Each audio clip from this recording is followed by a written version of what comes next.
तत्ववेत्ता कहता है कि संसार में वही धन्य है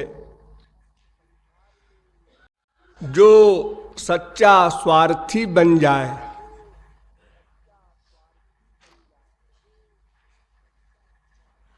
हमारे जगत में स्वार्थी शब्द बहुत निंदनीय माना जाता है। अगर कोई किसी से कह दे कि आप जरा स्वार्थी हैं, तो वो फील करता है, उसको बुरा लगता है, हमको स्वार्थी कहा। और यहां लेखक कह रहा है कि जो स्वार्थी है वो धन्य है, घोर प्रशंसनीय है, सौभाग्यशाली है। अतएव स्वार्थ शब्द पर विचार करना है। स्वार्थ का अभिप्राय क्या है? स्वार्थ शब्द में दो शब्द हैं, एक स्व, एक अर्थ। स्व माने अपना, अर्थ माने मतलब, अपना मतलब, अपना एम, अपना उद्देश्य, अपना लक्ष्य, वो स्वार्थ है। तो स्व माने अपना, अर्थ माने मतलब। इन दोनों शब्दों में पहले स्व पर विचार कीजिए। अपना माने क्या? ये अपना शब्द जो है इसका असली रूप है मैं का। मैं का, मैं में संबंध कारक लग गया तो वो शब्द बन गया अपना हिंदी में। तो मैं का स्वार्थ अर्थ, मैं का अर्थ, मैं का मतलब, मैं का उद्देश्य स्वार्थ। अब ये मैं क्या होता है, इस पर विचार करना है। मैं क्या है? आप लोग डेली बोलते हैं मैं, तुम, वो, ये तीन शब्द बोलते हैं आप लोग। मैं, तू, वो। और मैं से पृथक मानते हैं तू को, वह को।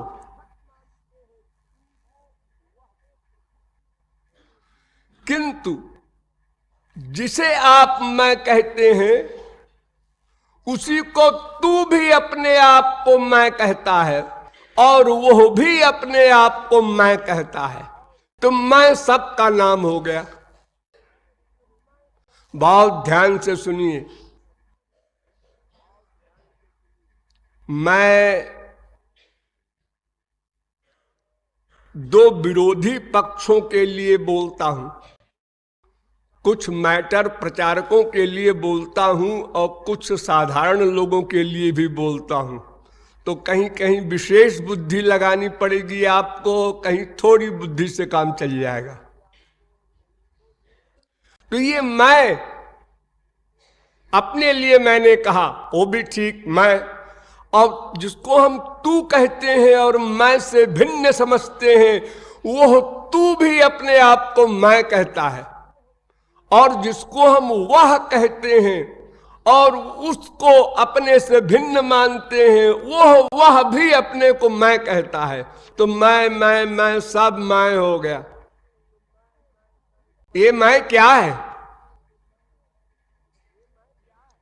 और ये मैं ऐसा विचित्र है कि जागृत अवस्था में भी मैं, स्वप्न देख रहे हैं तब भी मैं, और जब गहरी नींद में सोए और उठे तब भी मैं। ये तीनों अवस्थाओं में मैं रहता है। ये कौन है मैं? आप लोगों से कोई परिचय जानना चाहता है, आपका परिचय, तो आप लोग अनेक प्रकार के गलत उत्तर देते हैं। जैसे आप नहीं जानते आपको आप दिनेश हैं। दिनेश, ये तो आपका नाम है। आपका नाम? मैं आपका परिचय पूछ रहा हूं, आपका नाम नहीं पूछ रहा हूं। जैसे संसार में कोई कहे कि ये रमेश है और ये रमेश की स्त्री है, वो अलग हो गया। ये रमेश का हाथ है, ये रमेश का पैर है, ये रमेश का मन है, ये रमेश की बुद्धि है, तो ये रमेश तो कोई अलग चीज है ना। तो आपने कह दिया है दिनेश है, दिनेश तो इसका नाम है, इसमें का लगा है, मैं का नाम। मैं नहीं, आपने बताया, इनका परिचय आपने नहीं दिया। आप कलेक्टर हैं, कमिश्नर हैं। अरे कलेक्टर कमिश्नर तो कुर्सी का नाम है गधे। मैं इनका परिचय पूछ रहा हूं। आप मनुष्य हैं? मनुष्य ये तो शरीर का नाम है। ऐसे ही गधा कह सकता है मैं गधा हूं, आप कहते हैं मैं मनुष्य हूं। ये तो शरीर का नाम हो गया। आप कौन है? आप ऐसे बोलते जाएंगे और आखिर में कह देंगे मैं नहीं जानता मैं कौन हूं। तो देखो, जो अपने को नहीं जानता, नहीं पहचानता, उसको पागलखाने में रहना चाहिए, बाहर नहीं रहना चाहिए। संसार में जो अपने को नहीं पहचानता उसको लोग पागलखाने में बंद कर देते हैं, इलाज करते हैं कि अपने को पहचानने लगे। ये मैं को जाने, ये भूल गया मैं कौन हूं। सच तो ये है कि ये 84 लाख योनियों का भगवान का पागल खाना ही है। अजब पागल इसमें रहते हैं। अब कोई पागल अपने को पागल नहीं मानता, सब अपने को सही मान रहे हैं। अगर कोई सौभाग्य से अपने को पागल मान ले और इलाज करावे किसी महापुरुष के द्वारा, डॉक्टर के द्वारा, तो वो पागलपन दूर हो सकता है और हो जाता है। अनेक पागलों का इलाज हो चुका है। तुलसी, सूर, मीरा, कबीर, नानक, तुकाराम, बड़े बड़े संत जो हुए हैं, ये सब पहले हमारी ही कक्षा में थे। ये लोग भी अपने आप को नहीं जानते थे, लेकिन गुरु कृपा से साधना करके अपने आप को इन लोगों ने जाना, पहचाना, तो पागलपन दूर हो गया। तो ये मैं कौन है, ये जानना होगा। लेकिन जैसा मैंने बताया कि पागल स्वयं तो जान नहीं सकता। अगर स्वयं जान ले, अपने को पहचान ले, शरीर को, आत्मा को नहीं, शरीर को, जो शरीर को अपने नहीं पहचानता, मैं किसका बेटा हूं, किसका बाप हूं, किसका कौन हूं, कहां रहता हूं, मेरी प्रॉपर्टी क्या है, उसी को पागल कहते हैं लोग। तो वो तो अपने आप को पागल मानेगा नहीं।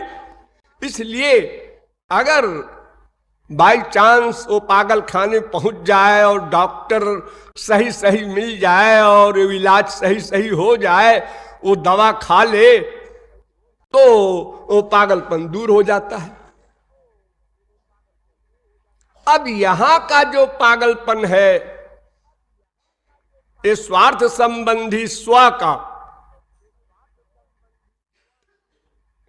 इसको जानने के लिए हमें महापुरुष रूपी डॉक्टर के पास जाना होगा, शास्त्रों वेदों रूपी डॉक्टर के पास जाना होगा। वे बताएंगे मैं कौन हूं। अच्छा, शास्त्रों वेदों की बात बाद में करेंगे, पहले कॉमन सेंस से विचार करें, लॉजिक से। मैं कौन हूं। संसार में दो अवस्था आप लोग देखते हैं। एक तो आप लोग जैसे इस समय हैं जीवित, एक अवस्था होती है मृत्यु की, वो भी आएगी और कब आ जाए पता नहीं। तो जब मृत्यु होती है तो हम लोग क्या कहते हैं, आज रमेश संसार से चला गया। तो उसको देखने जा रहे हैं। जी संसार से चला गया तो आप संसार के बाहर जा रहे हैं देखने, यानी आप भी मरेंगे, क्या मतलब है? अरे जब वो संसार से चला गया तो आप देखने क्या जा रहे हैं? अरे नहीं, रमेश को देखने नहीं जा रहे हैं, उसकी बॉडी, डेड बॉडी, वो मृत शरीर देखने जा रहे हैं। एक व्यवहार है कि दूसरे के मरने पर उसको देखने जाओ, उसके साथ स्मशान घाट जाओ, ताकि तुम्हारे मरने पर वो तुमको देखने आवे और तुम्हारे बॉडी के साथ स्मशान घाट जाए। यानी मरने की बात की फिक्र आपको है। जी हाँ, मरने के पहले की नहीं है। कितना बड़ा आश्चर्य। अरे मरने के बाद चाहे वो कोई साथ जाए चाहे न जाए, तो बॉडी है, शरीर है, मिट्टी है, उसको चाहे गीद कौवे खाए चाहे उसको चंदन में जलाओ, उससे क्या फर्क पड़ता है? वो तो इतना निंदनीय हो जाता है शरीर कि चाहे वो जगत गुरु का बाप हो, जिसकी पूजा करते थे आप, उसमें बदबू आने लगेगी, घर में नहीं रख सकते आप। लेकिन फिर भी हम लोग बड़ी चिंता रखते हैं, हर एक के मरने पे जाया करते हैं, टाइम बे करते हैं, अनावश्यक जोकरी करते हैं, मुंह लटका के बैठते हैं।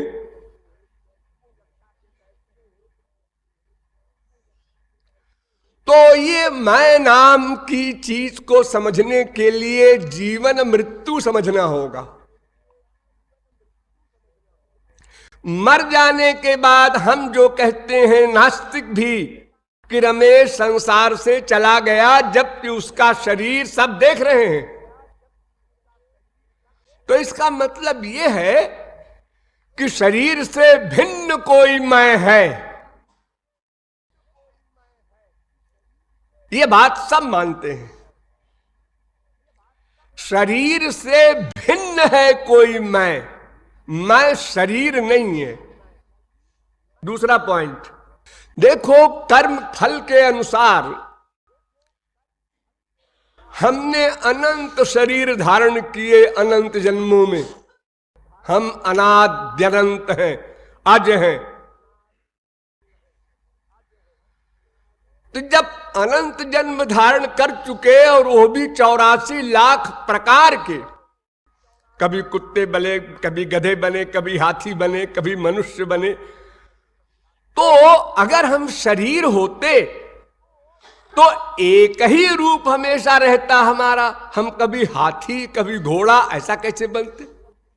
जैसे आप मनुष्य हैं इस समय, तो आप ये हो सकता है गरीब हो, अमीर हो, विद्वान हो, मूर्ख हो, लेकिन ये तो नहीं हो सकता है कि 24 तारीख को आपके 2 हाथ 2 पैर थे और 25 तारीख को 6 हाथ और 18 पैर हो गए, ऐसा तो नहीं होता।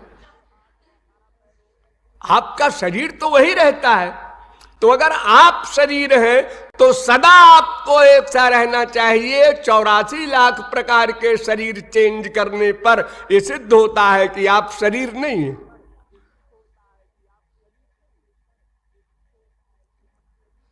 ठीक, तो मोटी तौर पर यह समझ में आया कि शरीर को छोड़कर जीवात्मा चला गया मृत अवस्था में। इससे सिद्ध होता है कि जो शरीर छोड़ के चला जाता है वही मैं है।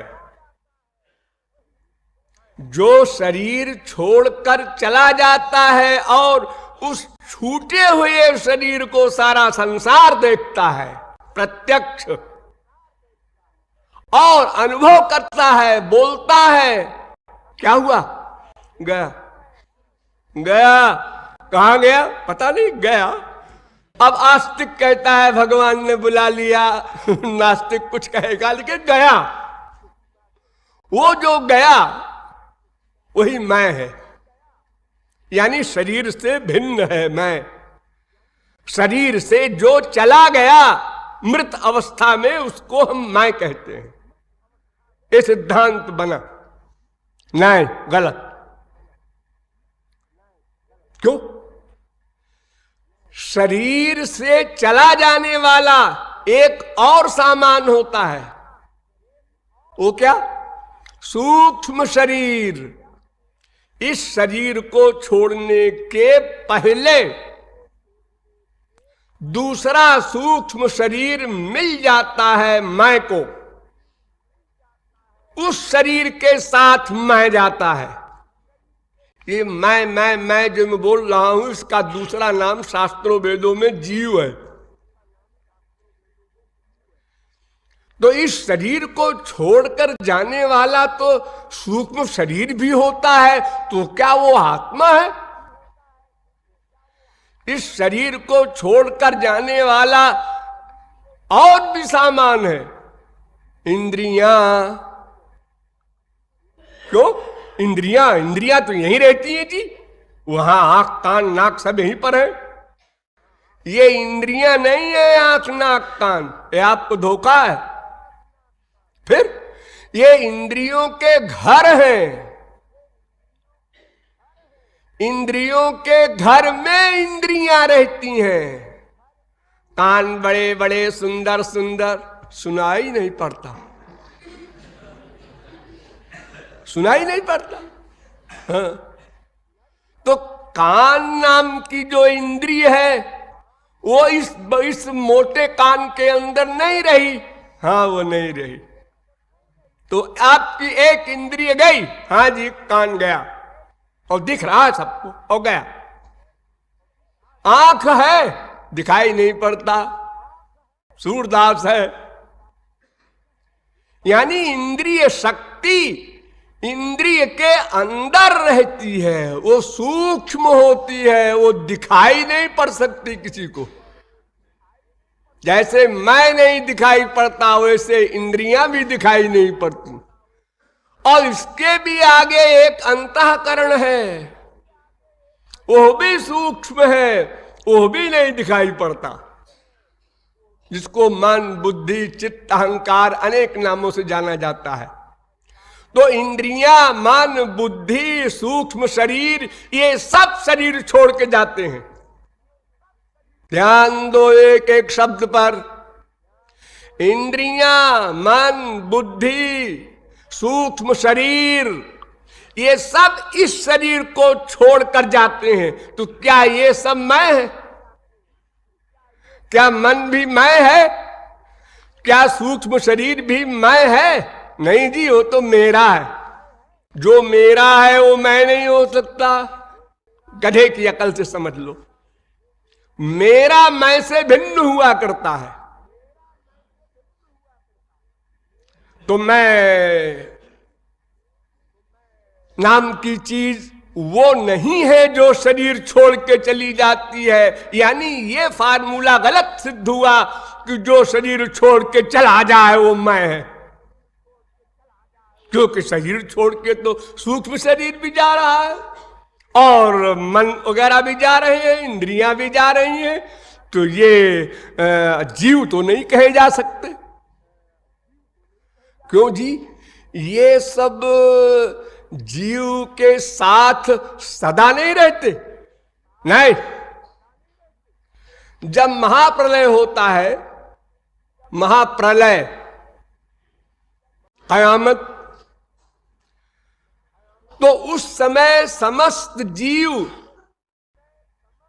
स्थूल शरीर, सूक्ष्म शरीर, अंतःकरण, सबसे रहित होकर के कारणारणों में लीन हो जाता है, जिसको आप कह सकते हैं पेंडिंग में चला जाता है।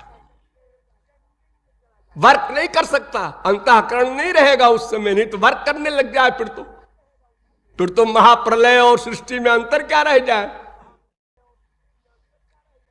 इसलिए महाप्रलय में सूक्ष्म शरीर भी नहीं होता, इंद्रिय मन बुद्धि भी नहीं होते। क्यों? इसलिए कि कारणाणों में, जिसको भगवान का महोदर कहा जाता है, भगवान का उदर बड़ा भारी पेट है भगवान का, उसमें अनंत ब्रह्मांड समा जाते हैं। एक रोए में पूरे पेट की जरूरत नहीं। तो कारणाणु जो है वो दिव्य है, वहां माया नहीं जा सकती। न तत्र सूर्यो भाति न चंद्र तारकम। और जब माया नहीं जा सकती तो माया के परिवार वाले भी नहीं जा सकते। तो ये इंद्रियां, ये मन, ये बुद्धि, ये सूक्ष्म शरीर सब माइक हैं, माया से बने हैं। इसलिए उस दिव्य कारणार्णों में केवल दिव्य जीव जाता है, वही डूबा रहता है। उसके साथ न कोई शरीर होता है, न इंद्रियां होती हैं, न मन होता है, न बुद्धि होती है। तो माया का प्रवेश न होने के कारण सूक्ष्म शरीर भी वहां नहीं रहता और इंद्रिय मन बुद्धि भी वहां नहीं रहते। इसलिए ये फार्मूला गलत सिद्ध हुआ कि मरने के बाद जो चला जाए वो जीव है। चले जाने वाले तो कई थे, लेकिन सब साथ छोड़ गए जीव का। अकेला जीव कारणार्णों में लीन रहा। तो फिर मैं कौन है, क्या परिभाषा करें जी? बड़ी मुश्किल है। अभी तक तो हमें परिभाषा समझते थे कि भाई जो शरीर छोड़ के निकल जाए वो आत्मा है। ठीक है, वो आत्मा है, लेकिन उसके साथ साथ और भी अनात्मा भी तो चले गए, इंद्रिय मन बुद्धि और सूक्ष्म शरीर। तो ये अनात्मा को आत्मा न कह बैठे आप। इसलिए मैं समझा रहा हूं कि इन सब के अतिरिक्त प्योर एक जीव जो माया से रहित है वो गया। तो अब क्या परिभाषा हो जीव की? देखो, एक बात तो हम लोगों के अनुभव में आती है कि जब तक जीव रहता है तब तक ये सब मेटीरियल तत्व चैतन्य रहते हैं। ध्यान दो, चैतन्य रहते हैं। आंख देखती है, मन सोचता है, बुद्धि डिसीजन लेती है, यानी हमारे सब जड़ वस्तुएं चेतन बन जाती हैं आत्मा के, जीव के रहने से। ये सब चेतन बन जाती हैं। इसका मतलब जीव चेतन है और नित्य चेतन है। इस शरीर में रहा तब भी चेतन है, इस शरीर के बाद सूक्ष्म शरीर लेकर गया तब भी चेतन है, उसको भी छोड़ दिया महाप्रलय में तो भी चेतन है। त्रिकाल में नित्य चेतन है ये जीव, ये जड़ नहीं है। और दो ही तत्व होता है विश्व में, एक जड़ एक चेतन, स्थावर जंगम, चर अचर। तो ये जड़ नहीं है, ये चेतन है प्लस नित्य चेतन है। खाली चेतन मत कहना, नहीं तो शरीर भी चेतन है इस समय तो आप कहेंगे ये भी जीव है। जो नित्य चेतन हो,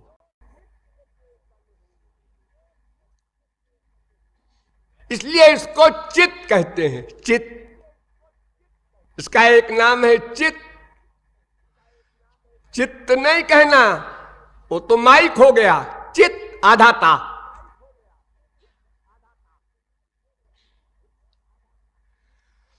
तो ये चित्त जीव है क्या? चेतन है, ये तो सिद्ध हो गया।